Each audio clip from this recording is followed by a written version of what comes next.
Hey everybody, Dustin DePirac here, columnist Ryan Karchi. Osterman bailed on us. I guess he had nothing to say after this just thrilling 57 point win. We're here where Gus Johnson, the Big Ten folks usually sit. I don't know. There's a lot going on this table here. We got a lot of nachos still left. I don't know who to blame for this. Half a cup of coffee. Yeah, half a cup of soda. Clearly, Gus needs his caffeine to make those calls. Clearly, well, that explains some things. I mean, I don't know. I can't imagine anybody being able to do that naturally. But anyway, they had to play this one, and since they did, they figured they might as well take it to somebody. Indiana wins 107-50 in something that I would call merciless. I guess is the best way. Yeah, there was just no. It was an evisceration. It was brutal. It was nasty. They didn't hold back anything, and just basically determined they were not going to let this be sort of a lag, Christmas week game. They hurt somebody. They attempted 23 pointers. That's true too. For a game where they led the entire time, they attempted 23 pointers. I mean, granted, a lot of them were open. I mean, if you're gonna take the shot, if it's gonna be wide open, why not take it? But I mean, they pushed the ball in transition. You did not see a lot of time taken off the shot clock. No. There was full court pressure when there was at least a 40-point lead, maybe a 50-point lead.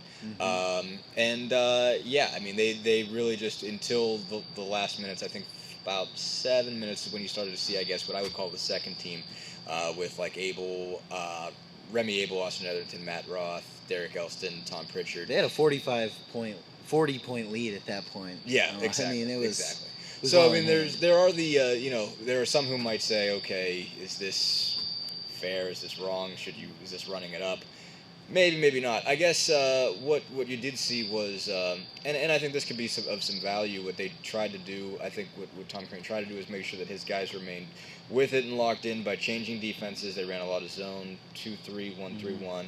Also did some more full court pressure they probably didn't have in the while, just I guess to kind of get it in and keep the guys' blood flowing. I mean, what value do you think that has, I guess, to kind of make sure that you're getting things done and sort of treating it like a practice? Well, I think more than anything, like you said, it was a really, really good practice. And that's, I mean, when it comes to Big Ten season, those things are gonna come in handy. I mean, they're gonna probably run a zone at some point. They're gonna need to. They're gonna they can take some of this experience and use it against Wisconsin at the Kohl Center when a lot of things probably won't be working. Right. To have this kind of experience, live game action in front of 11,000 people, I mean that does help. Now, I mean it kind of depends on where you sit on the whole running up the score argument. I mean, I think at one point is it even reasonable to start pulling back? Because if you're up by 50 with 9 minutes to go, I mean, that's still a whole quarter worth of basketball. Yeah, more or less. I mean, that's a lot to say. Okay, I'm going to throw in my walk-ons now. And I mean, I don't know. I mean, there's questions that you can ask be answered. I mean, it's a question that kind of, I don't know, it kind of gets old. It's like, okay, when you're up by 50, what do you do? How are you supposed to take it easy? How are you supposed to get the most out of your guys? It doesn't appear that there were any problems or issues between Tom Crean and Kevin Nickelberry. He didn't seem to take anything, sort of offense. So, I guess no harm, no foul. I know a lot of people on the chat were a little worried that we'd see, Maurice Creek Redux late in this game, and that's always a possibility. I mean, there's no ruling that out, but I don't think you tailor a game plan to that at all. And I think Christian, answered the question when it was asked that you don't really change. You're not changing how you're playing. I mean, if you're going to do that, then who's to say you don't change how you play at other times in the game? And we've seen teams lose big leads this season already. Purdue. I forget how much of a lead. I mean, I know it wasn't that big. Pretty big lead on Xavier and on Butler. I mean, it wasn't as big as it was obviously today, but a big lead, not a 50-point lead, but a 20-point lead against a Big Ten team can evaporate if you're in a point where it looks like you're running up the score and you put in guys or you start playing differently. That sort of thing can evaporate. And I think more than anything, this game proved that Indiana is locked in. I guess that was the word. That was the word of the day. That it was grind on Saturday. Today was locked in. And today was locked in. And I think I think it's almost important that they blew them out by 57, and just because this is a game they could have came out and they could have shot poorly and still won by 20. Sure. I mean, it wasn't as much as they probably knew in their heart of hearts they could win this game. To show that they would come out and they would still have tenacious defense. I mean, they forced 19 turnovers. They had 57 deflections. I mean, they showed as much tenacity on defense as they would against Kentucky or Notre Dame. And I think that's important, especially when you play teams like maybe Iowa, who's had Indiana's number, who's clearly not as good of a team as Indiana is. Right. I mean, but late in the season, I mean, if you're playing Iowa, to have that same kind of defensive tenacity is gonna make all the difference. Yeah. No. This game was. I mean, there was so much of a recipe for a letdown in this one. You're playing a Howard team that's very much trying to find itself. I mean, they're 3-8 coming into this one. They just added a couple mid-year transfers. I guess they just throw them in the lineup. Their point guard's hurt. They're going through a big transition. They're going through a transition in general. I mean, most of their a heavy portion of their main rotation guys are freshmen. So you got that. I mean, it's not even just like this is a super dangerous mid-major team that, hey, you can give them all this evidence they can come back to bite you. There's, they played Georgetown close. They played some teams close. I mean, they've had some competitive moments, but there's not that win that you can look at and say, hey, if you screw up, this is what they could do to you. They don't have that on their resume yet. They're still really building. Obviously, it's Christmas break, so there's 11,000 people here as opposed to 17,000. Most people would kill to have 11,000 people in their gym anytime. But for Christmas break, this is kind of what you expect. You got no students here. And it's obviously still it's a lot different. 11,000 fans. Sure. It's Christmas break's still impressive. But. Yeah, they care around here for sure.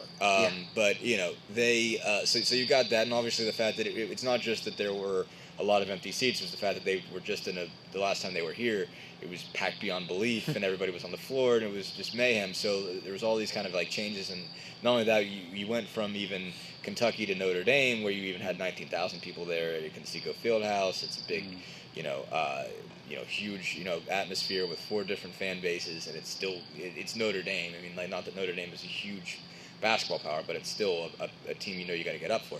And they came into this one knowing that wasn't going to be the case, and Tom Crean coached it that way, which was kind of impressive because he knew, okay, how am I going to get the most out of my guys? I'm just going to keep them focused on something else, like just how do you do in a 1-3-1? How do you run around in a 2-3?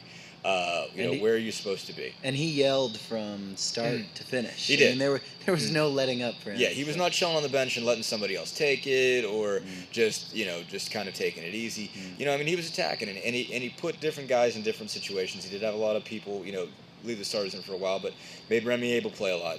Abel had 14 minutes, 9 points, 5 assists. Really effective as a point guard. And I think that he understands how closely removed this team is from a 12-20 season. Sure. I mean, he understands that even the slightest letdown against a team like Howard, even if it was just a 10-point win or something then like that, you're dragging a little bit going in a Big Ten play. Could send them off on a different path. And I think he understands the importance that you really got to keep driving. You got to stay locked in, as he would say, even through this game and through UMBC on Thursday, because there's not going to be a stretch like this for the rest of the season. I mean, it's easier to stay locked in when you're in the middle of the Big Ten and there's a competitive team going night in and night out. But right now, I mean, when they jump into the Big Ten, they jump into the Big Ten. They leap in both feet going forward. I mean, Michigan State, Ohio State, Michigan right out of the gate. Yeah, those are 3 of the top 5 teams in the Big Ten, and they could very well lose all 3 of them. Sure. Those are going to be good games. I mean, either way. I mean, they're going to be decided in the final 5 minutes, most likely. But yeah, I mean, and also he did it again with using guys like Abel, and he got a few minutes for Austin Etherington tonight. Wanted to get more. And I think that is pretty critical, actually, because there's going to be a time where you're going to be Austin Etherington. It might be for 2 minutes, might be for 3 minutes. It might just be the case where they just need a shot. And he's the guy that can do it. I think you'll see a lot more of Austin Etherington on Thursday night if the game against UMBC goes the same direction, which it very well could. But yeah, I mean, like you said, I mean, what's different about these Christmas break games, to make it quick, is at the beginning of the year, they're just games. You're playing teams like this, but it's just big just to get out on a basketball court. After you've been through these kind of non-conference games, you just get done with final exams. There's a reason they schedule these this way, so they don't have a really super tough stretch between final exams and the beginning of finals. You have some sloppy games in this stretch. Indiana just made sure it didn't have one tonight. So, got another one on Thursday. See you guys then. See ya.